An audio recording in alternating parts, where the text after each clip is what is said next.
Like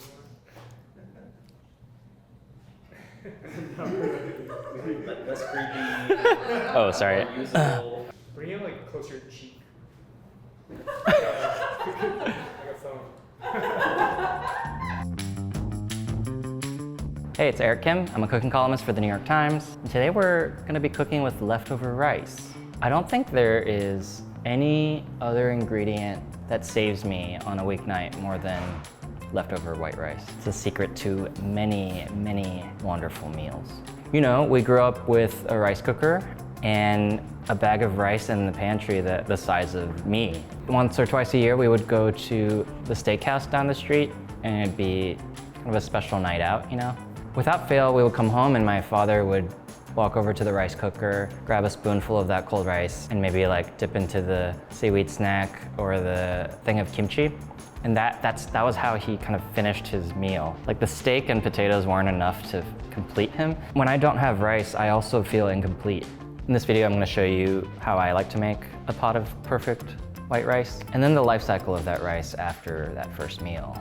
It's a lesson not just in the culinary arts, it's a lesson for life, because rice is life. Let's make the perfect pot of rice. This recipe is maybe the only white rice recipe I've published on the New York Times. I found it in Sonoko Sakai's beautiful cookbook, NYT Cooking. It's a recipe where you rinse the rice only for 30 seconds, not much longer. You soak it for a long time, at least 30 minutes, but up to 8 hours, so you can do it the night before.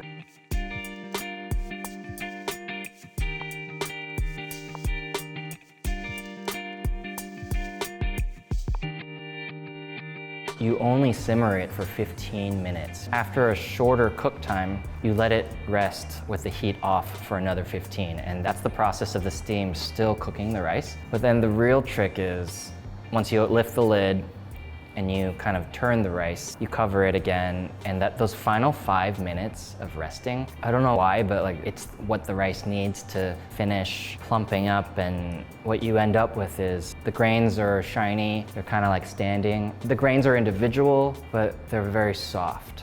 That was the best pot of rice I'd ever made. It's granular, but those details really do so much. The thing about rice is you just want to make sure you pop it in the fridge after 2 hours max. That refrigerated rice, it's the perfect ingredient for a slew of meals. What my mom would do with leftover 공기밥, which means leftover rice cooker rice, she would take that leftover rice and toast it in a skillet, kind of like dry roasting it in that pan as like a pancake. One trick I learned today from Younggun, our culinary producer, was she likes to splash a little bit of water in that pan while it's crisping up. There's nothing like the flavor of just rice toasted in a skillet until it's crisp on both sides. And that nuttiness is so specific. The individual grains almost bond to each other and become a chip. And I don't know, I grew up with a little Tupperware of those rice chips. But growing up, we also had it sprinkled with sugar. It's so strange, but very good. So it's a snack, but it can also be a meal. In the mornings, there's nothing better than some of that nuringji, scorched rice, with a little hot water poured over it, and that's sort of a scorched rice tea. The rice kind of softens, but then the browning on the scorched rice leaches into the liquid.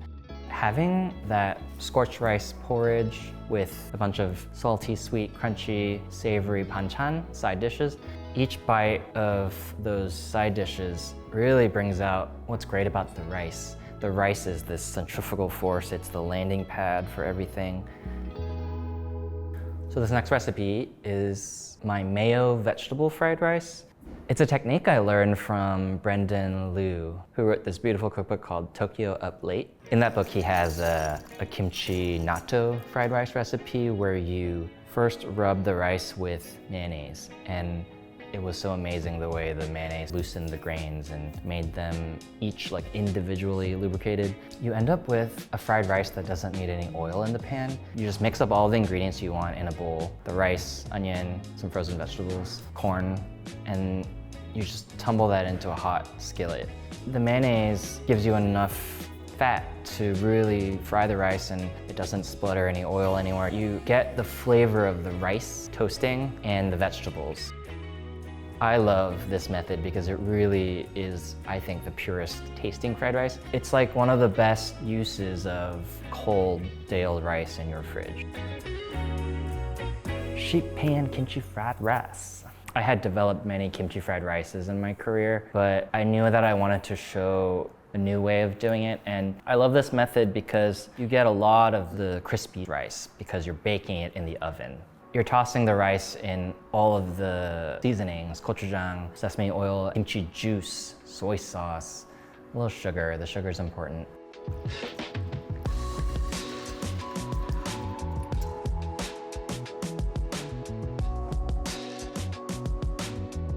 My mom's touch was always just a shower of kim, roasted seaweed snack.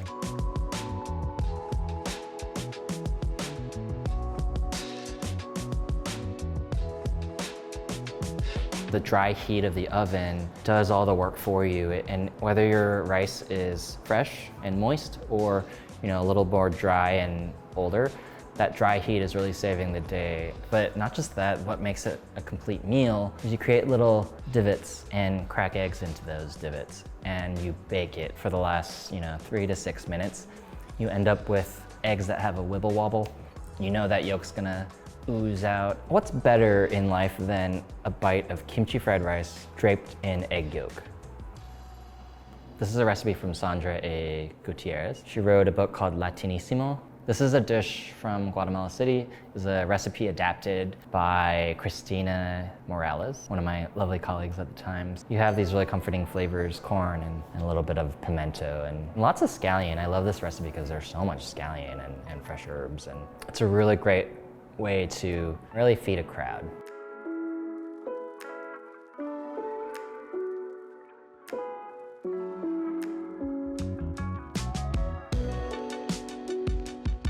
And then you pop it into a buttered casserole dish and bake it for 30 minutes.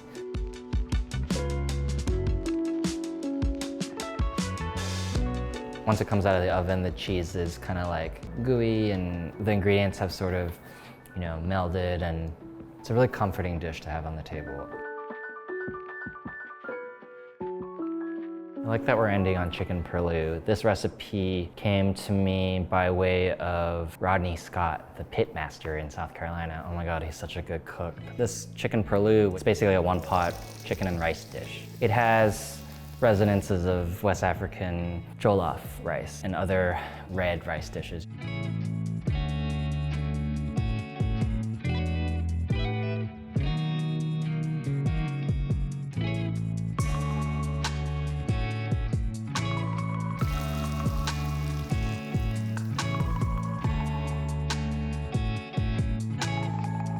This version is really lovely because it relies on the flavor of smoked chicken. But I think one little trick, this is something I learned from my colleague, Yewande Kamalafe. You can just add a little smoked paprika to get that flavor. One thing that I kind of do at home when I want an even quicker chicken Pllo is I add some leftover cooked rice. And that rice plumps up. When you add cooked rice, you get less gloopiness, and then the brothy quality of his version really shines. At the end, you have this huge pot of beautiful, brothy, chickeny rice with some tomato and some spices that are just like so comforting, and it's the kind of dish that really just makes you appreciate the rice. It makes it more of a stew. The way it sits on the plate is so beautiful. You have to make it for your family and friends next time you want just a nourishing, comforting meal. It's pretty special. Rice is such an ordinary thing that it's weird to talk at such length about it. All it takes is a little technique and some good ideas to take a humble grain and turn it into a slew of meals. You can find these recipes and many, many, many more rice recipes at nytcooking.com. Slew, slay, rice, comma, slay. That's it. I did it.